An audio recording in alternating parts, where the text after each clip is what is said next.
আজকে আমরা শিখব শ্রীমদ্ ভগবদ গীতার প্রথম অধ্যায়ের ১৭তম শ্লোক কিভাবে পাঠ করতে হবে সেই বিষয়ে। কস্যস্য পরমেশ্বসঃ, কস্যস্য পরমেশ্বসঃ। দেখুন, পেটকাটা মূর্ধন্যস্বয় বফলা, তার মানে পেটকাটা মূর্ধন্যস্বয় হসন্ত, বয়াকার দন্তেশ্বয় বিসর্গ। এটাকে যখন আমরা একসঙ্গে বলবো তখন আমরা কিরম ভাবে বলবো? পরমেশ্বসঃ, পরমেশ্বসঃ, শিখণ্ডী চ মহারথাঃ, শিখণ্ডী চ মহারথাঃ।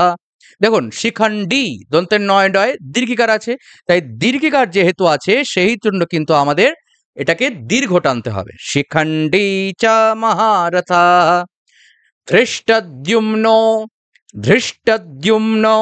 দেখুন, আমরা এখানে বলি ধৃষ্টদ্যুম্ন, ধৃষ্টদ্যুম্ন নয় কিন্তু ধৃষ্টদ্যুম্ন। এখানে জফলার উচ্চারণটা আমাদের করতে হবে।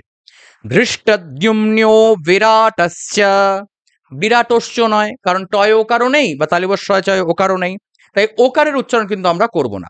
বিরাটস্য, বিরাটস্য। এটাকে প্র্যাকটিস করবেন, যত প্র্যাকটিস করবেন তত সুন্দর শিখতে পারবেন।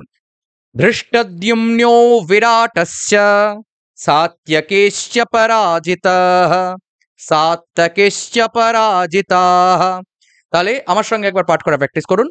কাশ্বস্য পরমেশ্বসঃ, শিখণ্ডী চ মহারথাঃ, ধৃষ্টদ্যুম্নো বিরাটস্য, সাত্যকেশ্চ পরাজিতঃ। পারছেন কিনা সম্পূর্ণ শ্লোকটাকে প্র্যাকটিস করতে পারছেন কিনা, বা কতটা সুবিধা অসুবিধা কেমন হচ্ছে, কেমন লাগছে আপনাদের, নিচে কমেন্ট করে জানাতে ভুলবেন না।